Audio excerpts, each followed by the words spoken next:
इस दौरान उन्होंने क्या क्या कार्य किए जो लोगों को प्रेरित किए, बताएंगे? जी, हम एक कमरे में एक गैलरी में जाएंगे, गांधी जी ने मेरा बात ये मैं आपको बताना चाहती हूँ। अनयूजुअल पोस्टल एड्रेस, तो गांधी जी का अगर एड्रेस किसी को पता नहीं है, वो गांधी जी को कुछ लिखना चाहते हैं, तो देखिए आप भी अगर किसी का एड्रेस नहीं है तो आप अपने दिमाग से ये बात निकाल देंगे कि मैं कैसे कुछ पहुंचूं? उनको खत लिखेंगे ही नहीं। टू करके एक स्टैंप लगा दिया, लेटर पोस्ट कर दिया, गांधी जी को ये खत मिल गया। अच्छा। टू करके गांधी जी का एक चित्र बनाया है, इंडिया लिखा है, न्यूयॉर्क से आया हुआ खत गांधी जी तक पहुंच गया। आज तक ऐसे कोई वर्ल्ड फेमस पर्सनालिटी नहीं है जिनको इस तरह से खत मिले हो। बिल्कुल बिल्कुल। यहाँ हम देखेंगे महात्मा गांधी जहाँ हो वहाँ। नमस्कार साथियों, मैं निश्चय भारत 24/7 की टीम की तरफ से आपका हार्दिक अभिनंदन और स्वागत करता हूं। आज हम आए हैं साबरमती आश्रम, गांधी जी के आश्रम में, जो 1915 में एस्टेब्लिश हुआ था। 1917 में ये आश्रम साबरमती नदी के पास वापस स्थापित हुआ था और ये वही आश्रम है जहां गांधी जी ने 1917 से 1930 तक का समय बिताया था। तो चलिए कुछ तथ्यों के बारे में यहाँ के रहने वाले लोगों से जानते हैं। मेरे साथ आपको विज़िट कराते हैं यहाँ की तमाम चीज़ें। यहाँ पे एक लता बहन है जो हमें गाइड के रूप में सर्व करेंगी और इस आश्रम के बारे में ज़्यादा से ज़्यादा जानकारी लेने की कोशिश करेंगे। तो चलिए लता बहन से मिलते हैं। तो लीजिए, हम आए हैं लता बहन के पास। इस आश्रम को जो अच्छे से जानती हैं, इन्होंने गांधीयन फ़िलोसॉफ़ी पे मास्टर्स किया है।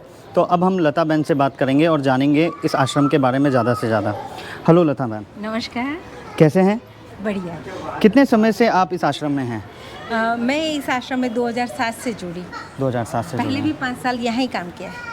तो हमें बताएंगे गांधी जी और गांधी जी के इस आश्रम के बारे में? जी, गांधी जी ने खुद जो लिखा है आश्रम एक विचार करके, तो उन्होंने कहा कि हमारे अंदर जो, आप देखिए गांधी जी के 2 आश्रम दक्षिण अफ्रीका में हैं, फिनिक्स एंड टॉल्स्टॉय। तो उनको ये है कि यदि हम कोई काम सही ढंग से करना चाहते हैं और यदि उसे स्थायी बनाना चाहते हैं, हमें धर्म की इस मूल वृत्ति को जागृत करना ही होगा। तो हमारे अंदर की उस वृत्ति को जागृत करना है। हम कितने एफिशिएंट है वो हम जाने, तो हमारे अंदर जैसे सत्य अंदर है उसको जगाना पड़ता है। अहिंसा की एक खोज गांधी जी की जो चली है, तो सत्य तक पहुंचने के लिए अहिंसा। तो ये शुरुआत गांधी जी की हुई साउथ अफ्रीका से। साउथ अफ्रीका में जब उन्होंने आश्रम जीवन की शुरू की है, तो पहला आश्रम जो था वो फिनिक्स आश्रम था उनका। हाँ, फिनिक्स, टॉल्स्टॉय, दोनों आश्रम आप साउथ अफ्रीका में देखेंगे। तो जो हरमन कैलनबैग ने उनको जो जमीन दान में दी, उसी जगह पर टॉल्स्टॉय फार्म बना। पर पहले फिनिक्स में उन्होंने कुछ ज़मीन खरीदी थी। तो जो ज़मीन उन्होंने खरीदी, पहले 20 एकड़ ज़मीन खरीदी थी, फिर 80, तो टोटल 100 एकड़ ज़मीन में फिनिक्स शुरू हुआ। गांधी जी ने वकीलात छोड़कर फिनिक्स आश्रम में रहना शुरू किया और काफ़ी तादाद में लोग भी जुड़े हैं। और फिर टॉल्स्टॉय मेरी स्टडी के हिसाब से, मैंने आप जितनी पढ़ाई नहीं की है गांधी जी के बारे में, लेकिन जो भी किया है, सत्याग्रह का जो इनका इंस्ट्रूमेंट था, बेसिकली शायद मदन, जो इनके बेटे थे, मदन मोहनदास, नहीं क्या नाम था छोटे बेटे? गांधी जी के 4 बेटे थे, जो उनके हरीलाल। तो मेरी स्टडी के हिसाब से जो गांधी जी के बेटे थे हरीलाल, सत्याग्रह इंस्ट्रूमेंट शायद उन्हीं ने इन्हें दिया था। सत्याग्रह जो शब्द है, गांधी जी जब वहाँ दक्षिण अफ्रीका में थे तो उन्होंने जो एक कार्य करने की शुरुआत की, तो काफ़ी लोगों से जो गांधी जी इंस्पायर हुए, उनमें एक तो यहाँ के श्रीमद राजचंद्र जी है, फिर जॉन रस्किन, इनके अलावा लियो टॉल्स्टॉय और Henry David Thoreau. Civil disobedience, कानून भंग करने वाले थे गांधी जी, पर सभी नहीं कानून भंग, ये कुछ अलग। तो गांधी जी ने सत्याग्रह यानी कि पैसिव रेजिस्टेंस, वो उन्होंने कहा उसमें पूरा उसका अर्थ नहीं आता है। He said it is from soul force, ये जो गांधी जी का सत्याग्रह की शुरुआत हुई है, सत्य का ही आग्रह, और नाम भी देखिए, आश्रम का नाम है सत्याग्रह आश्रम। बिल्कुल है। तो सत्याग्रह आश्रम नाम रखने से पहले कोचरब में शुरू हुआ। 2 साल गांधी जी 1915 से 17 एक किराए के मकान में रहे, जो किराए का मकान एक जीवनलाल बैरिस्टर का बंगला था। अच्छा। तो वहाँ 20 लोग जो गांधी जी के साथ आए साउथ अफ्रीका से, सब लोग पहले यहाँ रहे। उसके बाद 1916 के नवंबर में गांधी जी ने ज़मीन पसंद की। तो आपने यहाँ पढ़ा होगा शायद, ये जो लिखा है गांधी जी ने कि वो ये जगह जो पसंद कर रहे हैं उसमें क्या है। सो जहाँ एक तरफ विदेशियों के लोहे की सलाखें हैं, यानी कि एक तरफ जेल और दूसरा उन्होंने कहा कि प्रकृति का सानिध्य, यानी कि क्रीमेंटरी प्लेस। यस, ये मैंने पढ़ा है। हाँ, तो ये सत्य की खोज करने और अभय बनने के लिए स्थान सबसे योग्य है। हाँ, गांधी जी ने शायद ये भी कहा है कि जो सत्याग्रह है या तो वो जेल जाएगा या फिर क्रिमेट हो जाएगा। हाँ। तो इसीलिए इस जगह को उन्होंने चूज़ किया था। और शायद यहाँ किसी ऋषि की अस्थियाँ भी हैं, वो भी आप दर्शकों को बताइए। दधीची ऋषि वृतासुर नाम का राक्षस था जिनको कोई हरा नहीं सकते थे। तो इंद्र राजा, ये स्टोरी भी मैंने ही आप ही की तरह पढ़ी है कि जब इंद्र राजा दधीची ऋषि के पास आए और उनकी हड्डियों का दान करके थंडरबॉल्ट वेपन जो बना, वज्र नाम का शस्त्र, तो ये भूमि बड़ी पवित्र भूमि है गांधी जी की। जहाँ जहाँ आप जाएंगे उस जगह पर आप एक अलग से ऑरा का अनुभव करेंगे, एक अलग से फीलिंग। तो यहाँ पर भी वो महसूस होता है। तो पहले दधीची ऋषि भी यहाँ रहे हैं या उनकी जगह थी। गांधी जी की बड़ी ये उनका जो ये कहा जाता है कि कर्मभूमि रही है दक्षिण अफ्रीका से आने के बाद। तो यहाँ आश्रम एक अलग से ही वातावरण थे। हम जब पुरानी किताबें पढ़ते रहते उसमें कहा है कि तब चोरियाँ भी होती थी, नए नए रहने का है। तो सब लोग जो चौकी करते थे वो आश्रम के जो गांधी जी का घर है सराउंडिंग, वो लोग मंत्र जाप करते थे, क्योंकि नाइट उनकी जैसे सिक्योरिटी की हमारी नाइट की शिफ्ट रहती है, वैसे ही हर किसी को कुछ घंटे यहाँ चौकीदारी का काम करना होता है। वो चाहे काका साहब काल करो, महादेव भाई हो, तो वो बोले कि हम मंत्र जाप करते करते ऐसे घूमते रहते थे। तो ये एक उसका पॉजिटिव वाइब्स है। इस दौरान उन्होंने क्या क्या कार्य किए जो लोगों को प्रेरित किए, बताएंगे? जी, हम एक कमरे में, एक गैलरी में जाएंगे, गांधी जी ने मेरा बात। ये मैं आपको बताना चाहती हूँ, अनयूजुअल पोस्टल एड्रेस।